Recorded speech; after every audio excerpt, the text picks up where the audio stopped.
Sering lihat rumah sakit yang ramai banget pasien, tapi kok kayaknya cash flow-nya seret terus. Nah, hari ini kita akan bongkar sebuah kerangka kerja yang sederhana tapi sangat ampuh untuk menjawab pertanyaan itu.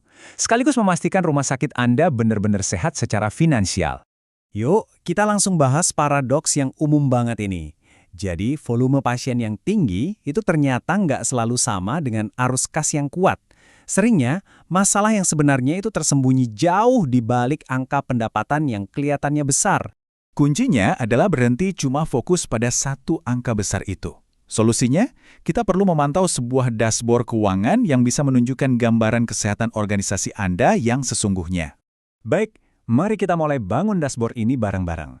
Langkah pertama yang paling fundamental adalah memahami gimana caranya pendapatan kotor itu berubah, atau malah seringnya nggak berubah, menjadi uang kas yang benar-benar bisa kita pakai.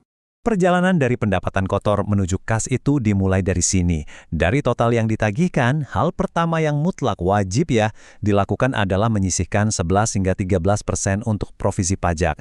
Ini penting banget, biar angka pendapatan bersih yang kita dapatkan jadi dasar yang realistis untuk semua keputusan alokasi selanjutnya. Nah, ini dia nih masalah berikutnya. Bahkan setelah dipotong pajak, angka itu belum tentu langsung masuk ke rekening bank kita. Kita perlu memperhitungkan pendapatan yang nyangkut di dalam sistem, yang seringkali jadi biang kerok masalah arus kas. Grafik ini nunjukin masalahnya dengan sangat jelas. Coba lihat bar yang pertama.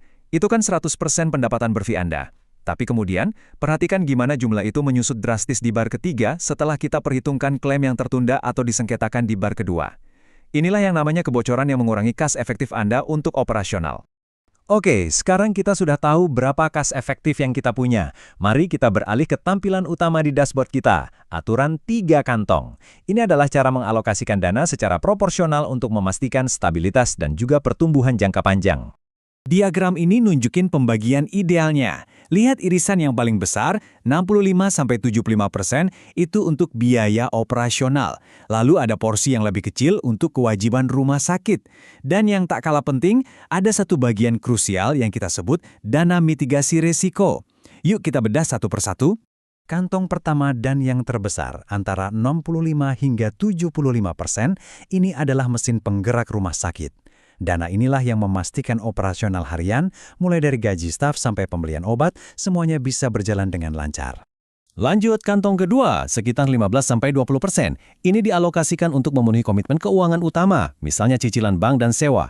Ini adalah pilar yang menjaga solvabilitas dan kredibilitas Anda di mata mitra perbankan dan para vendor. Dan ini dia kantong ketiga, yang jadi fokus utama kita, dana mitigasi risiko.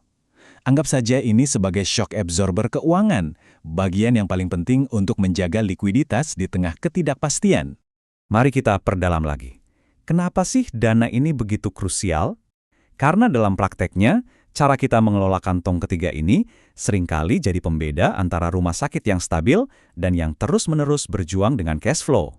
Angka ini, 10 hingga 15% dari pendapatan setelah pajak, ini bukan angka sembarangan loh. Ini adalah kisaran yang terbukti menjadi kunci untuk bisa bertahan dari volatilitas siklus pembayaran dari asuransi dan juga mitra korporat.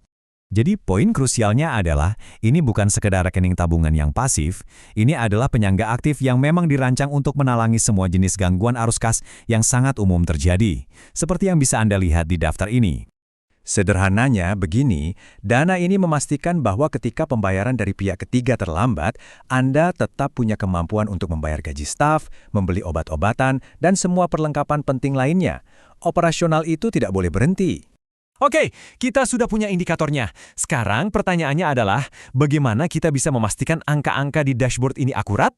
Dan yang lebih penting lagi, bagaimana kita menggunakannya untuk mendorong pertumbuhan yang berkelanjutan?